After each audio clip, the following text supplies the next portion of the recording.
Oh, what's going on, everybody? Welcome to the After Effect Podcast Show. I am your host, LeBron Stephen, but you can call me LBZL Boogie.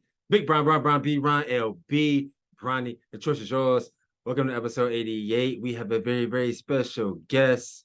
Mike Jones is on a podcast today. Who? Mike Jones. Who? Mike Jones. Ohio native, played his football at Wittenberg University in the 80s, and now he has been a teacher and a coach in the state of Ohio for over 30 years, starting off in Dayton Public Schools, then matriculating to Trotwood Madison Public Schools, and has been in the Cleveland area at Cleveland Heights and other supporting high schools for over 30 years, famously coaching Philadelphia Eagles center Jason Kelce at Cleveland Heights High School and Kansas City Chiefs tight end Travis Kelce from the Kansas City Chiefs. They both are brothers and went to Cincinnati, famously going to the Pro Bowl for a special coaches event with those guys in the year 2017. So I just sent Mike the link, and once he jumps on, we will go. Hit the stride at the right time. So my hope is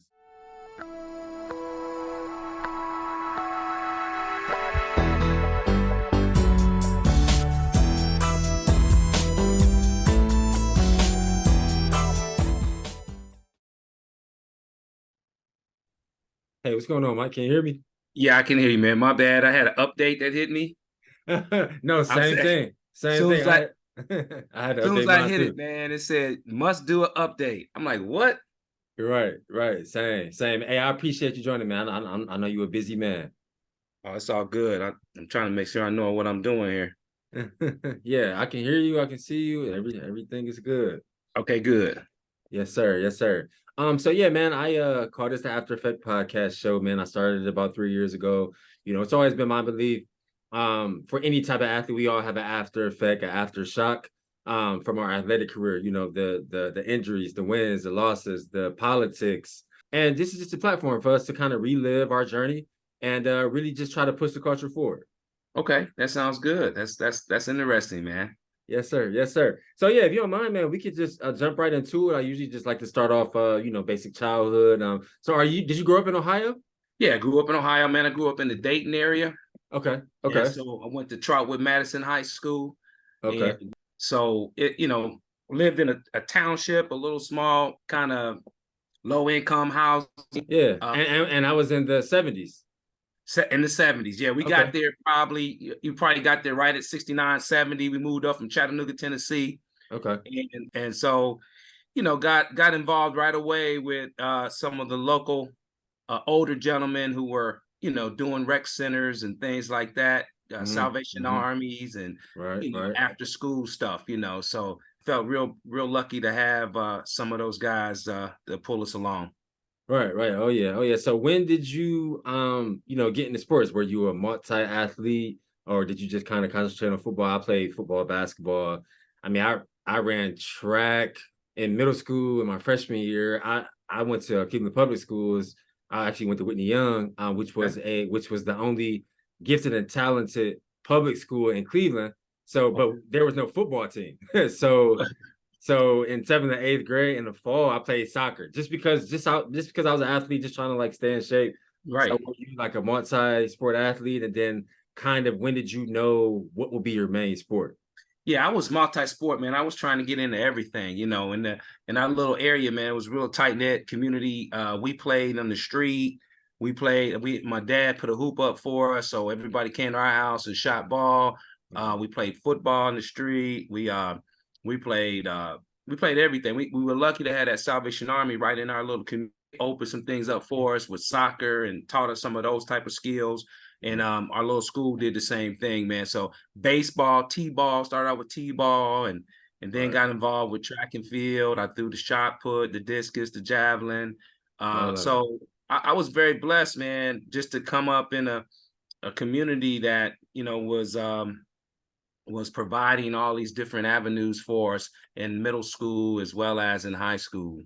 Absolutely, man. So talk about I'm always interested to hear, because obviously even I graduated from high school 2007, and college football and recruiting is just so different even from when I was in high school. Yes. So talk about how recruiting was in the 80s. Like the internet didn't come out till I believe 97, 96, 97. Right. So I presume you had to like get a phone call from a coach, like, and they had to call your house, or you had to get a letter. Like, so Yes. just kind of talk about what it was, what the recruiting process was like in the 80s.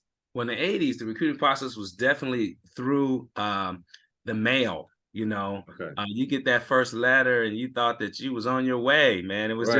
just an interest letter, though. You know what I mean? Right. So Right. the coaches had to kind of ground you a little bit and let you know that you're going to get a lot of these, Right. And I said, but these really don't mean much. Fill the questionnaire out and send it back. Right. So we Right. had to do that, and we had to rely on our coaches pretty much, man, to just guide us through the process. We had, but fortunately on my teams, we had some good athletes at all levels that could play at different levels. Mhm. And so we would see coaches come through. A lot of coaches came through back then. I mean, they still get out now, but they really was out there, Yeah. coming through the schools and things like that. So we went to camps. You try to get seen a little bit at camps, and Mhm. camps weren't as explicit as they are now. Right. But we went to camp and those type of things. So our coaches, man, we relied on our coaches to try to guide us, to get us to the right spot coming out of high school. Yeah, that's very interesting, man. I always feel lucky to try to hear, guys in the generation before me, because I know how recruiting was. And coming out in 07, rivals and just the exposure on the internet was really just starting to really get prevalent. Yes. And now, this was before Instagram, before YouTube. And Yes. so you only had rivals, and you had maybe like scout.com, and you wanted to try to like go to camps and get noticed enough at camps to potentially get ranked like on one of those websites. But now it's just, I mean, you got all the applications, you got NIL, it's crazy now. So I'm always intrigued to hear, how kind of like how it started, and just to see how it gets better and better. It's definitely getting better. It was back then, it was just simpler, and Right. now it's a little more complex. Exactly. And for the college coaches, I tell you, they have their hands full, Right.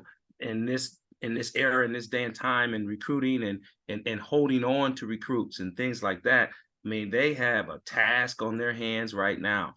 Oh yeah, especially with like the transfer portal. I have a bunch of former teammates that I played with in high school, college that coach now, and they always just tell me stories on how recruiting has changed because of the transfer portal. The transfer portal is essentially free agency for college. Yes. So they're signing less kids out of high school because they're banking on getting good players out of the transfer portal every offseason. So it's so different.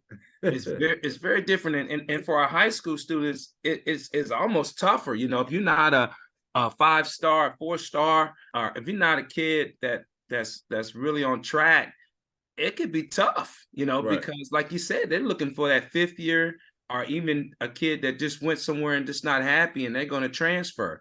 Exactly. They're going to look at those kids first because they have some maturity, they have some a couple of years maybe under their belt, and then they and they have film. They probably got some film on them too at that level.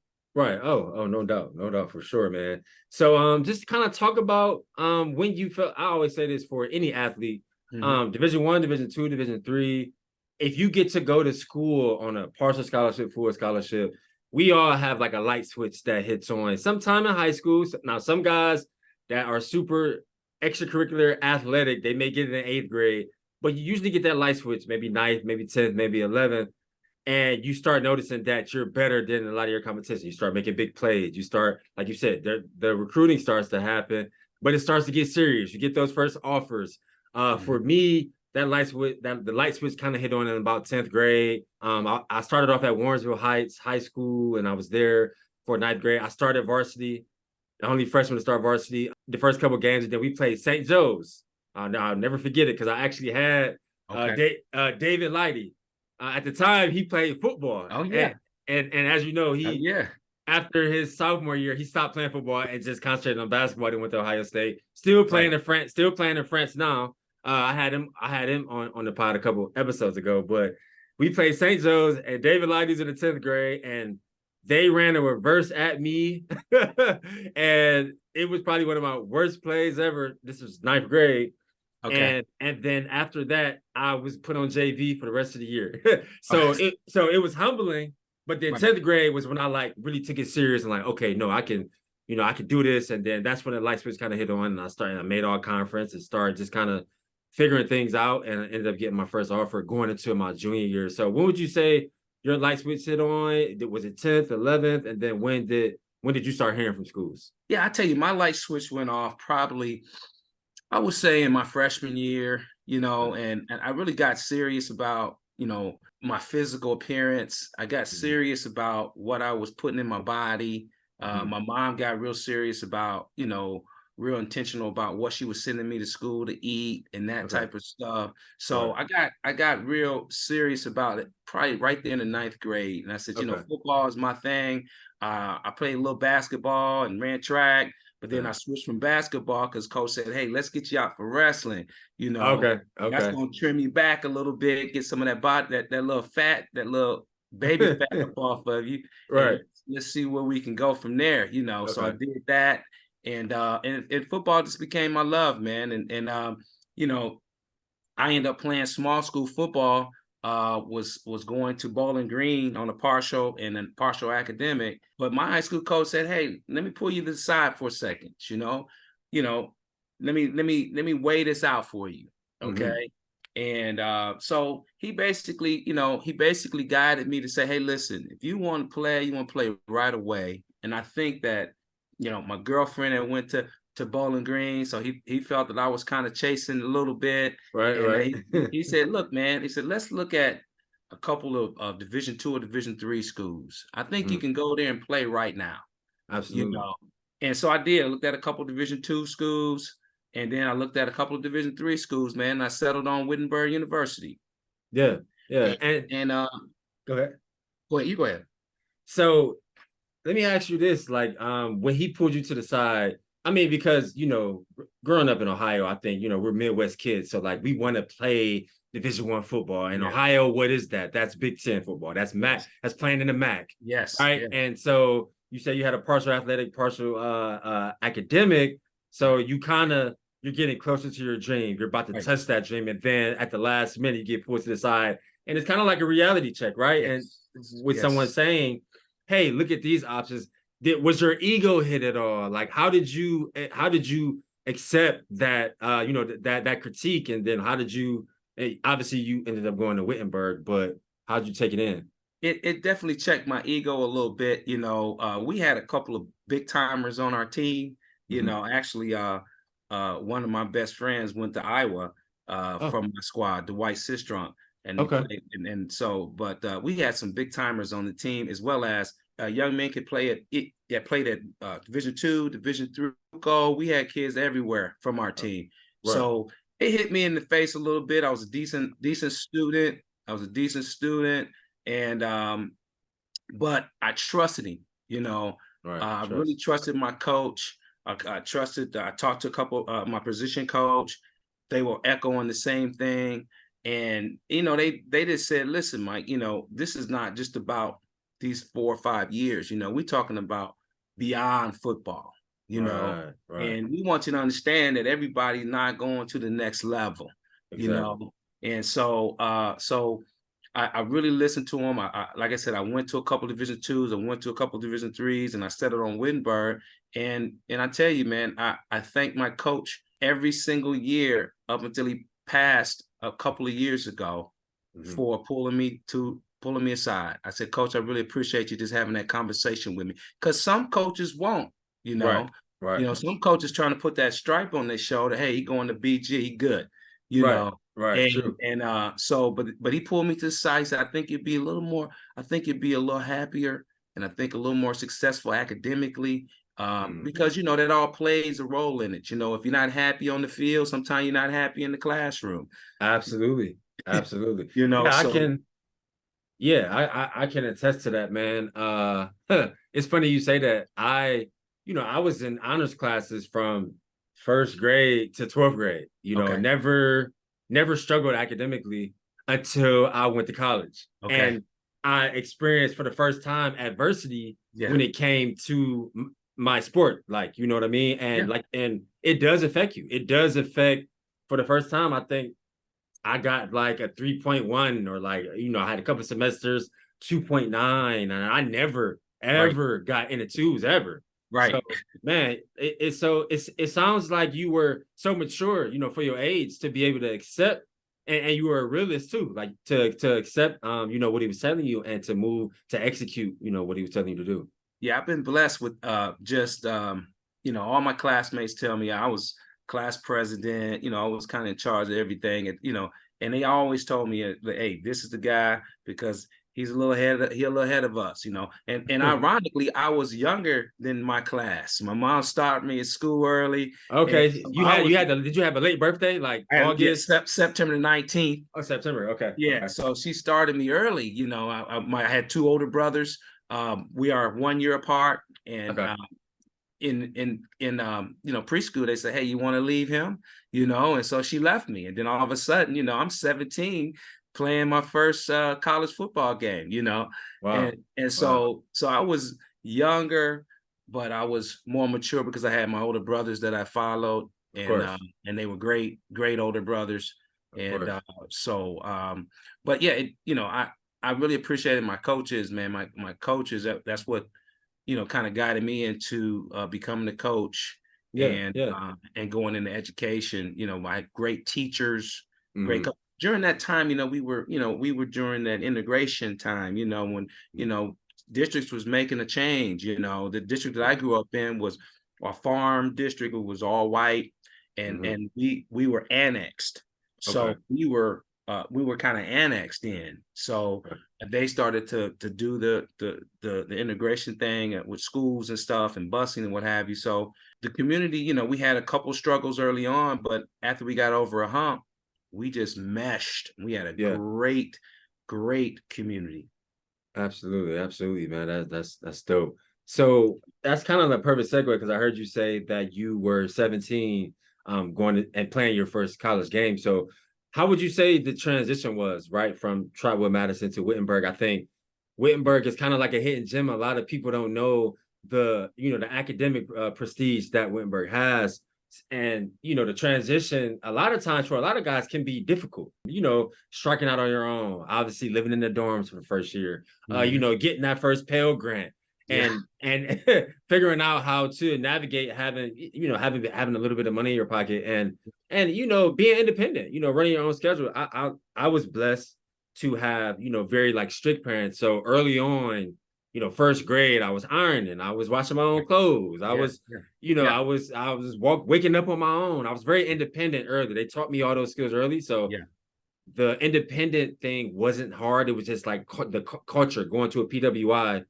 And growing up, well, you said where you were in Dayton, it was white people, but in like the inner city of Cleveland, and you work there now, so it's like it's not, depending on where you live, you don't really you're not exposed to a wide range of ethnicities. So culturally, that was probably my biggest transition. But what would you say was your biggest? Well, I tell you, my biggest transition was really almost the politics. Edinburgh, most of them had a little money. You know what I mean? And so I was not too far from home, so I was good. I was pretty comfortable. I was only about 45 minutes from the house. So for me, it was just getting. I knew I could play right away. And that was the ego thing I had to keep in check. Is that, look, I kind of came down here. And I know I can play right now. So it was just those early days, just proving to the coaches that I needed to be on the field. I should be on the field, and just keeping my ego at check. Just to wait for my opportunity. We brought in the largest African American class at Wittenberg ever the year that I came in. So I was blessed with that. I didn't really feel the imbalance of, we only had 4% African American on campus, our minorities on campus.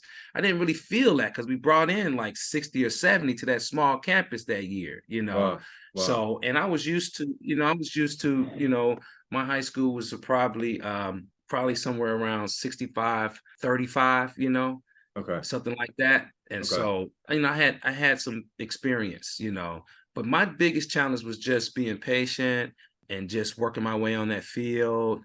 And which, I did, and I ended up, I was starting my first year after the first game, and, became all conference as a freshman. And, I basically was kind of a big fish in a small pond, which I think my coach knew that was what I needed, in order to be successful academically and stay focused academically, and be able to engage in some of the social things that happen on campus also, and that type of stuff. So to balance it all out, I think he really got me in the right spot.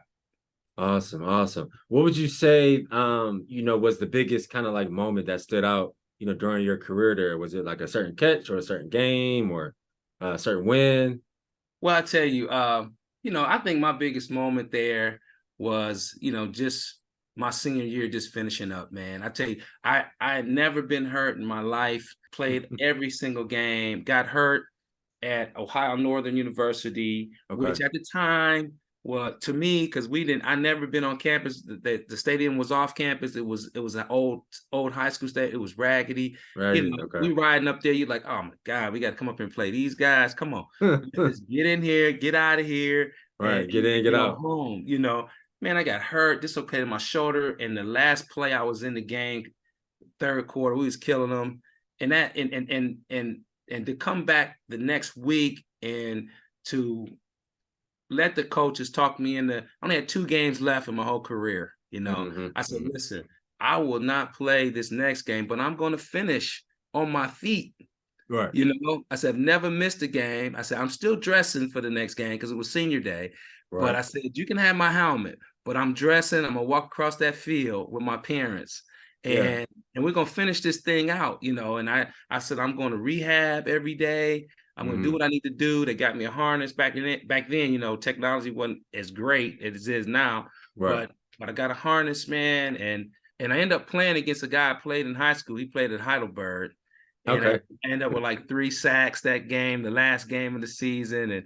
And so to me, just being able to finish on my feet, we played in championship games. We got to the playoffs. We did all that. But I think for me, man, it was just finishing on my feet, and being able to finish my career standing up. You know what I mean? And so that was huge for me, man. That was real huge. Yeah, that's powerful, man, because the older I get, the further removed I get from playing.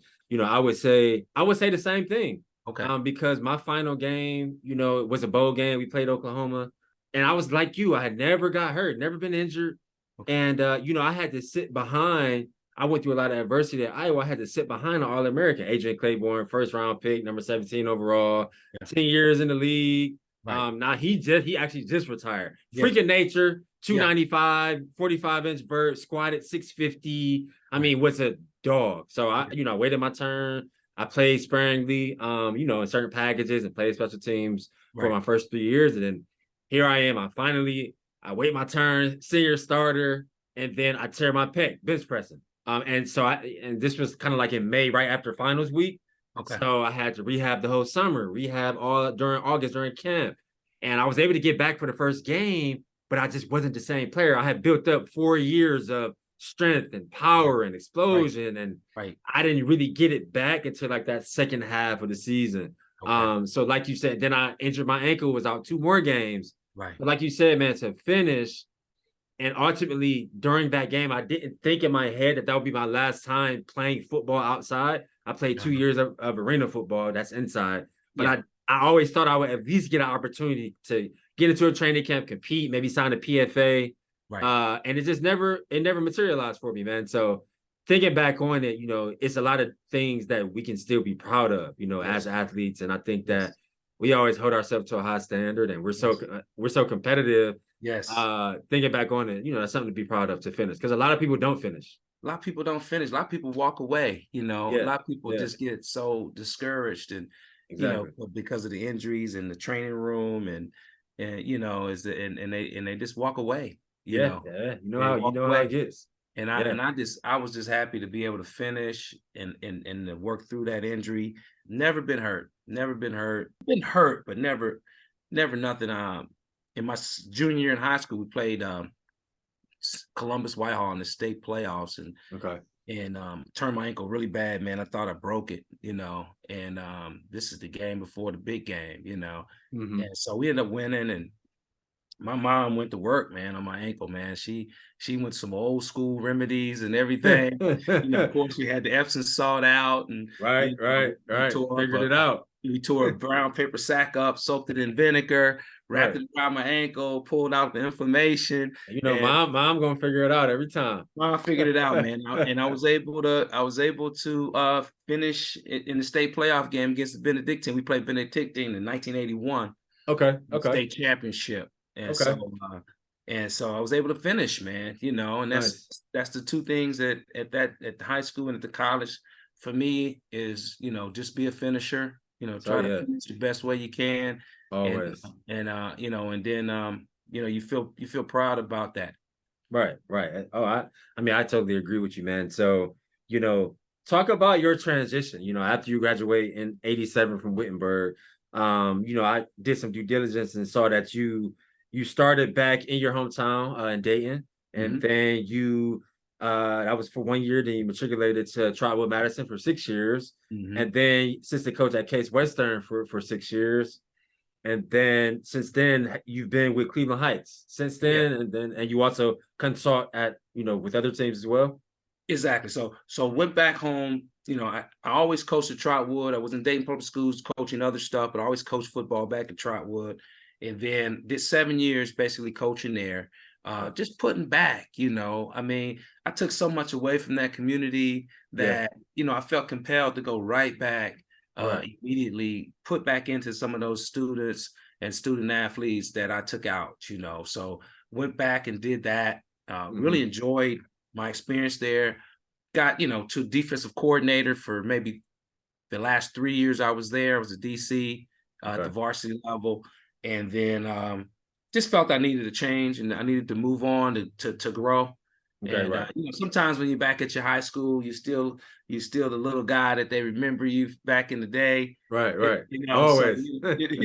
So you got to try to spread your wings. But I felt I put enough time in, and just being a giver and not a taker.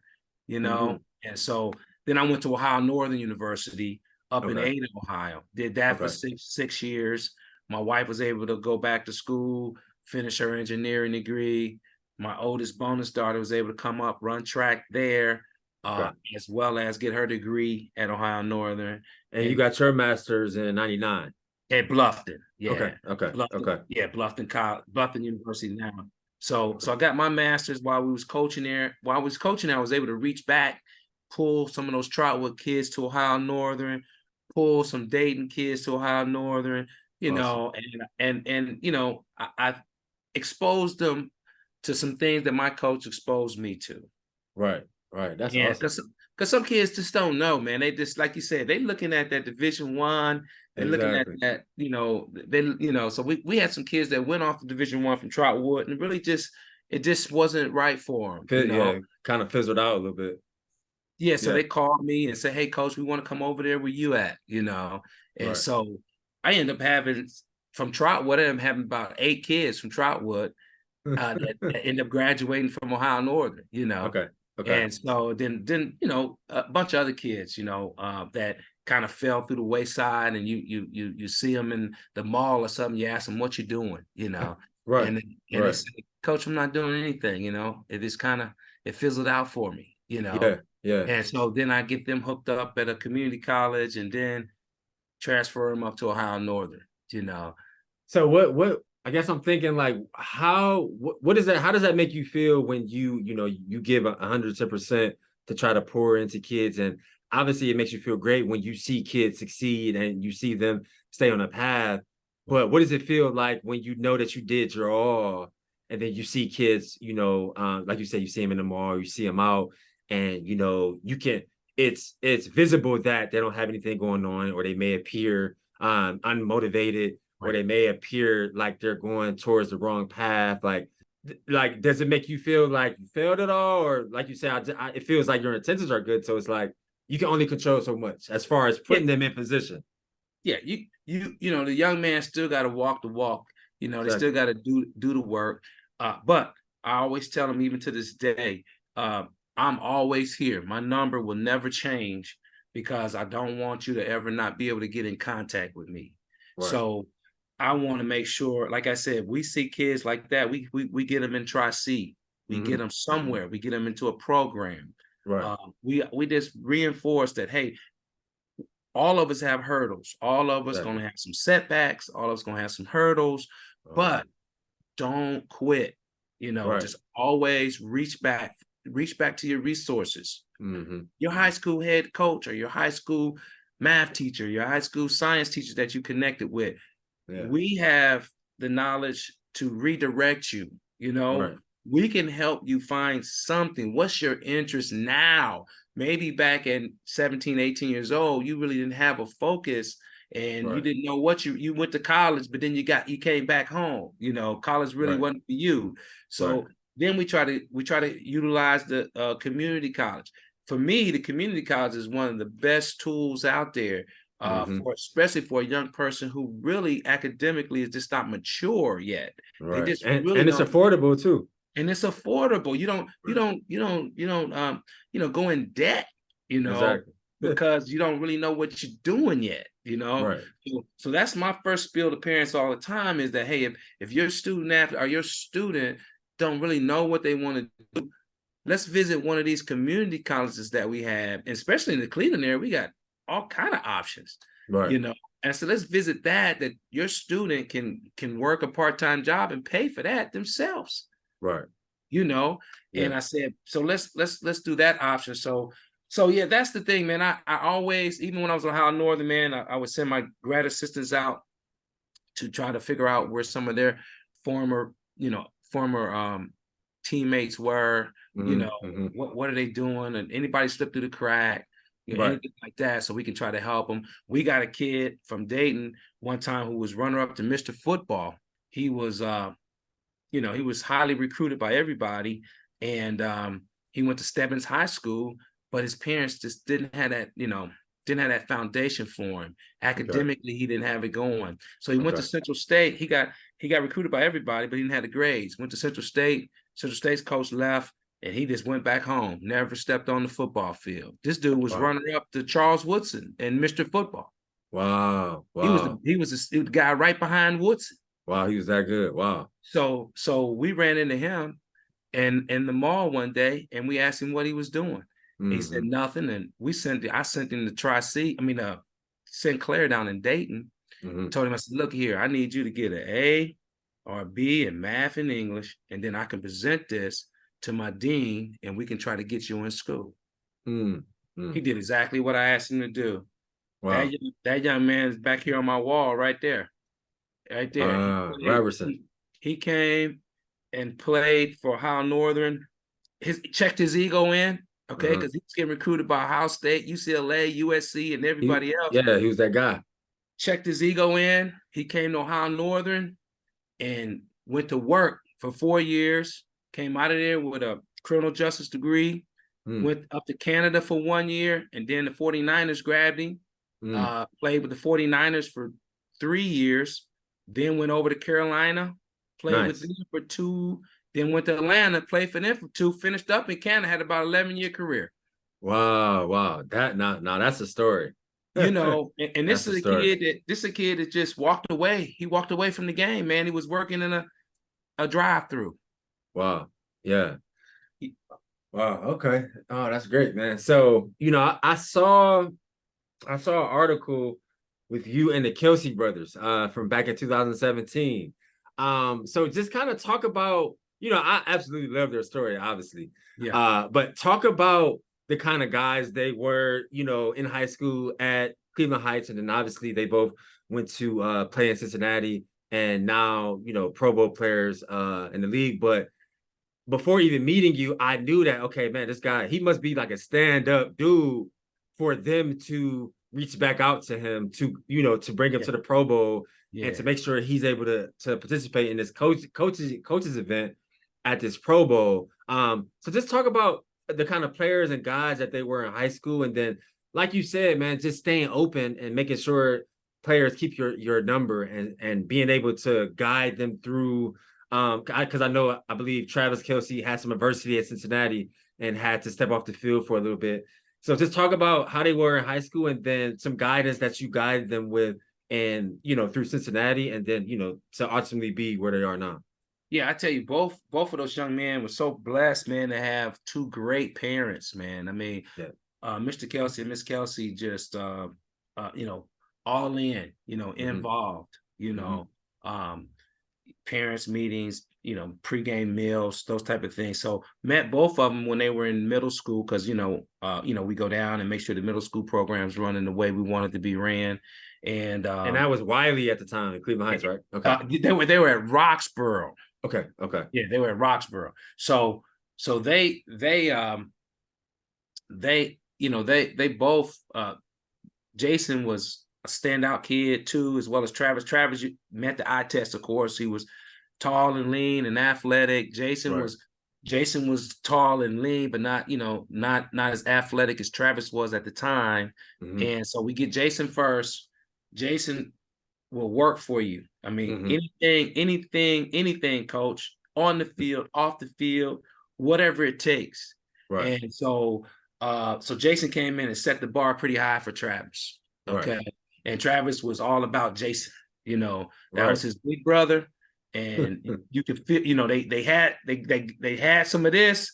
Right. The bottom line was, that's my big brother. What he says goes. Absolutely. Okay. So the parents really did a great job with them, with bringing them up. They knocked heads and what have you, but the bottom line was what Jason said was what it was going to be. Right. And so Jason comes in, works hard, man, and he plays everything for us. He comes in and as an inside linebacker, and he played a little tight end for us also. Mm-hmm. And then Travis comes in. He's going to be our quarterback because he's our best athlete. Right. So he's going to play quarterback. So as a freshman, he plays JV. Mm-hmm. And then Travis runs into a little problem with a little eligibility in his sophomore year, because back then when he took X amount of classes, so you send a letter out, you say, hey, listen, you don't want to take a PE class, it's only worth 2.50. You want to take that before school. Didn't have all those waivers back then, So Travis said, I remember back then we just had we would get those little eligibility cards. And the teacher had to sign it every week. That's how you stay eligible. Every week, stay eligible. Now, Travis is a student now. That wasn't the issue, but Travis was so popular, he had people pulling him all kind of directions, know. And so popular because he played basketball, baseball, and so he just messed around and got on the wrong side of a teacher, and when it came down to it, he shouldn't have been in the PE class in the first place. We talked to the parents about that. The parents said, hey, we thought he could handle it. We didn't think it would be an issue, but it was. So being the person I am, I'm going to talk to the teacher. If it was nothing that the teacher could do, I send the parents talk with the teacher. If Travis couldn't do anything, he had burnt his bridges, he's ineligible. Simple as that. So we kept him out there with us. And I think that builds some character in Travis, is that you get to come to practice every day anyway. You're going to be on the scout team, on everything. And so we had our potential starting quarterback, on the scout team, working our defense, getting our defense better, And so he did a great job at that. He was there every day on time, just like Jason. And I think that built some character in Travis also. And he came back that next year. I'm sure he had that battery in his back. Exactly. He came back and worked his tail off and had a great season. Jason, he was a tweener, so he was a kid that was tall and lean. People didn't know where they would play him. And there was only one Division I school that even gave him any consideration, and that was Cincinnati. Cincinnati, yeah. Yeah. And so Coach Treadwell was a good friend of mine. He just kept coming back. You know, he said, Coach, we don't have a scholarship for this kid, but I'm gonna tell you this, the motor that he has, he will earn a scholarship. You know, and what we can do is give him a preferred walk-on. And so he explained that to me and the parents, you know, what that meant. And so all the Division II schools that offered him scholarships, I told Dad that, you know, you and Mom go home, sit down, talk about it, and then let me know what you want to do. And so they decided to pay that tuition and let Jason go in as a preferred, and you know, and go in with everybody else and earn his way. And he did. He went in. They moved him to defensive end. From defensive end, they moved him to offensive guard. And he started 3 years at offensive guard, and then they moved him to center his final season. And then, look at him now. Yeah, you know, and Jason helped Travis. Travis had some hurdles at college, and it was a Trav went as a walk-on too, correct? Or started off. Trav was scholarship right off the bat. Okay. And the reason that happened was Travis went down on a basketball AAU tournament. Oh yeah. I think he wanted to play both, right? Yeah. Cincinnati. Okay. He wanted to, but Coach Jones was like, "Nah, that ain't gonna happen." And so he went down, and they saw him playing in the gym, you know, and so, you know, they said, "Hey, man, I mean, we've been going back and forth on this, but after we saw him play in the gym, we offered him, you know." Yeah. And so they offered him, and he went down as a quarterback. And then when he got into a little trouble down there, had to sit out a season, his dad told him he couldn't come home. You know, you got to stay down there, get you a job, and you're going to stay with your big brother. Is what you're going to do. And so he did that. And the big brother went in, talked with Coach, said, "Hey, you got to give my brother a chance," you know, and they said, "Yeah, we'll give him a chance to come back, but he won't be a quarterback." Right. And that for Travis was what he wanted the entire time anyway, you know. Right. He really wanted to be a tight end or a receiver. If he could have threw the ball and caught it himself, he would have, you know. But being the best athlete, you know, kind of pigeonholed him into being the quarterback, you know. So what? I mean, man, I feel like that's like a full circle moment, because you know, you coach these guys, you see them from middle school to high school, to you see the adversity they have in high school, the adversity they have in college, to ultimately become, you know, arguably the best center at the top level, and arguably the best tight end at the top level, both Pro Bowl players, both Super Bowl champions. And you know, these guys are Ohio guys, and you saw these guys from little guys, and then they reached back and said that they appreciate you for all your efforts and brought you to, you know, a Pro Bowl. I mean, it feels like, to me, I mean, it's kind of giving me goosebumps. Like I'm sure that was like a full circle moment for you. It definitely was a full circle moment, man. I mean, they are genuinely good guys. They just good guys that want to, you know, just reach back. And they love Cleveland Heights, man. I mean, they reach back in Cleveland Heights. They do stuff there. Got some plans to do some other things. But for me, you know, it was just I've always been, you know, one of those tough love type of guys, you know. You know, I'm gonna push you, all right, but I'm gonna pick you up, you know. I'm gonna come back and pick you up and let you know why I was pushing you, you know. And that's the type of guy, this type of coach, type of person I am. I'm a guy that I want to see the big picture. This is about the game of life. It's not just about Friday night, you know. It's just not about that, you know. This is about what you're gonna do beyond that, you know. So I'm a guy that I want you to understand that this, you know, you just can't be a taker, you know. You got to be a giver also, you know. And then what you have taken from, you need to circle back around and give, you know. And so so they did that, you know. They come back around, they had me to some games, and I, you know, I don't mess with them too much because they got a lot going on. I mean, Travis is on TNT tonight, you know, playing that little golf thing tonight, you know. Mom sent me a little clip. Don't forget, Travis is on tonight, you know. I said, I got it taped already, Mom, you know. Stuff. So, but it's just nice to see that they've had success. They were hard workers. It didn't come easy for them. They both worked their tails off to get there. Travis athletically, you know, athletically, you know, you say, hey, he has an opportunity to do that, possibly at the next level. His brother worked his butt off, you know, and worked his way into being the man that he is today, you know. Yeah. So, Yeah. and they had a kid right in front of him. You know, we had Barry Cofield that was a couple years before them that set the bar. You know, they had something to look at, you know. And that's important. That's important. That's important because at that point you can see that it's attainable. You see attainable. that guys come from your same community and they made it, and it's like you said, it doesn't seem insurmountable. You know exactly. what I mean? It's possible. You know, Barry would come back, talk to the guys and what have you, and you know, just share his experience. He went to Northwestern and share his experiences, and then when he got, you know, drafted and you know, and then won a Super Bowl with the Giants, and you know, we just been blessed, you know, that we and then all these guys are givers, you know, they reach back, you know, they come back and work camps and things for the high school coach now, and those type of things, and that's what makes me the most proud is that these young men are givers. All my guys, all the guys that played, you know, for me throughout the years, they all givers. They all reach back. They all try to help out in some kind of way. And that's to me, that for me, that's fulfillment for me, is that not just for me, just for whatever community you live in, whatever, do something. Right. You know, get involved in the school, get involved in the community, reach back and do something. Because trust me, somebody did that for you. Right. Oh man, yeah, that's powerful. That's powerful, man. I received that. So I just got two more things. And I don't want to start any drama.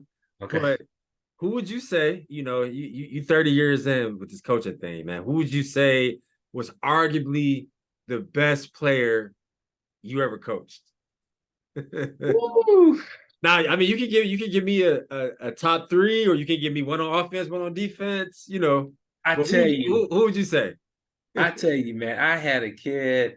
He on the wall over here, man. He's like my son. He's my bonus son, and I had him at Trotwood Madison. Okay. And this kid was unbelievable, and he played free safety for us. Started out like a DN, man, and we just kept moving him back. You know what I mean? Okay. And he must have been athletic. Oh man, this kid was a freak, man, and just long arms, long legs, long limbs, and he ended up going to Eastern Michigan. He got into a little scrabble in high school, and I thought he was an Ohio State kid. I'm be honest with you. Okay. And ended up going to Eastern, ended up transferring to Eastern, and we ended up at Illinois State, man. And he had a great career at Illinois State. Ended up getting picked up. A great story, man. Coach Belichick flew into Dayton, worked him out, picked him up free agent when they was with the Jets. Parcells didn't particularly like him. So Belichick calls me back and says, listen, man, I really like this kid, man, but Parcells doesn't really care for him. You know, he's not on his radar. I'm going to send him home early enough, sit tight. We got some things happening for him. So next thing you know, we get a call from Ronnie Lott. Wow. Ronnie Lott says, hey, man, sit tight. We got you. And next thing you know, he's in Minnesota with Denny Green. Played 4 years with Denny Green, 3 or 4 years with Denny Green. Then came here to the Browns for a year during that transition when they was transitioning. Then he ended up finished his career about 6 years with Montreal up in Canada. Okay. Nice. To me, he was just the ultimate basketball, football, track, everything. The super athlete. He was a super duper, man. And he came back, talked to my kids at Heights, you know, came down when I was at Case, talked to my kids at Case. Okay. You know, just a giver, you know, just a guy that, you know, played in those Grey Cups, 4 Grey Cups maybe. And you know, but he was one of the kids, man. But it's so many of them, man, with, you know, that didn't make it, that were great athletes, man. Yeah, you know? so many. I mean, most guys, I mean, you know, some of the best athletes that we know in the state of Ohio, you know, a small group of those guys actually making and have these prominent careers, but so the percentage is so high that guys that don't make it, or, you know, maybe only play 2 or 3 years. And, you know, to me, you make it when you get to go to college for free, right? Yeah. And you graduate and You graduate. you use that degree to segue into something powerful, whatever industry you want to get in. So Right. Yeah. So I tell you, man, that kid, of course, my guys here, man, the three guys here did a great job. It was so many other guys with these guys that are doing so many great things, man, just in their communities and in their careers. We got doctors, we got lawyers, we got teachers, we got coaches, we got a kid that went to Case, played at Case. Now he went to McHarry. Now he's a dentist. You know what I'm saying? So, it's so many good stories. One of the main things that I wanted to have for this group at Cleveland Heights when I got here was that our kids understood that there's a big game out there. The game of life is the biggest game that we are competing against. Yeah. Okay. And that was the biggest thing, that I wanted them to get out of their experience with me in the 7 years I was at Cleveland Heights as the head coach, was there's a bigger game. We want to win on Friday night. Trust me. We're gonna prepare and we're gonna go out there to win Friday night. But there's a bigger game we're preparing for. And that's the game of life. The game of life. Absolutely, man. That's powerful. So last question. What would you say is Mike Jones' after effect? All those years that you played football, all those lessons, the injuries, wanting to go to the MAC and play D1, but ultimately making that mature decision and deciding to go D3, and excelling, academically and athletically. What were some of the lessons that you learned from all those years that you took and you implemented into your coaching style? Essentially just as we try to push the culture forward. Yeah, I tell you, the lessons for me, man, was to make sure that young people understood that we got to work hard at what we decide we want to do in life. And, decision may not be made during your high school careers, but if you prepare yourself, you'll be ready to make a decision, okay, when that decision, approaches you. My big thing is I wanted to make sure that all the lessons I learned, all the grades that I got, that I pass it on. Right. I just want to pass it on. I don't want to keep anything for myself. I wanted to give everything that was given to me to you.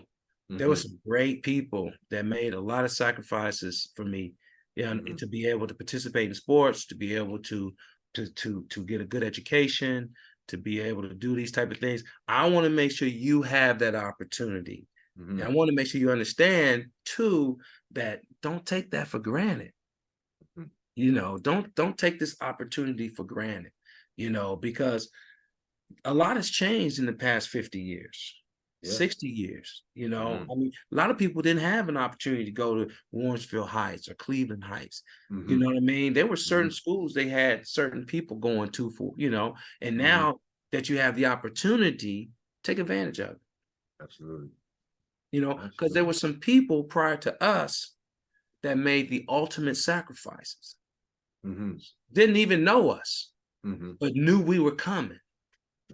You know what I mean? So they made back in the 50s and 60s and 40s and even beyond, of course, but when they were making that push in the 50s and 60s, some of these people, some of these young folks too, they made sacrifices for me. 20, 30 years later, they made that sacrifice for me, and I didn't want that to go in vain, man. I wanted my students and my student athletes to understand that this stuff wasn't a long time ago. This stuff happened recently. Right.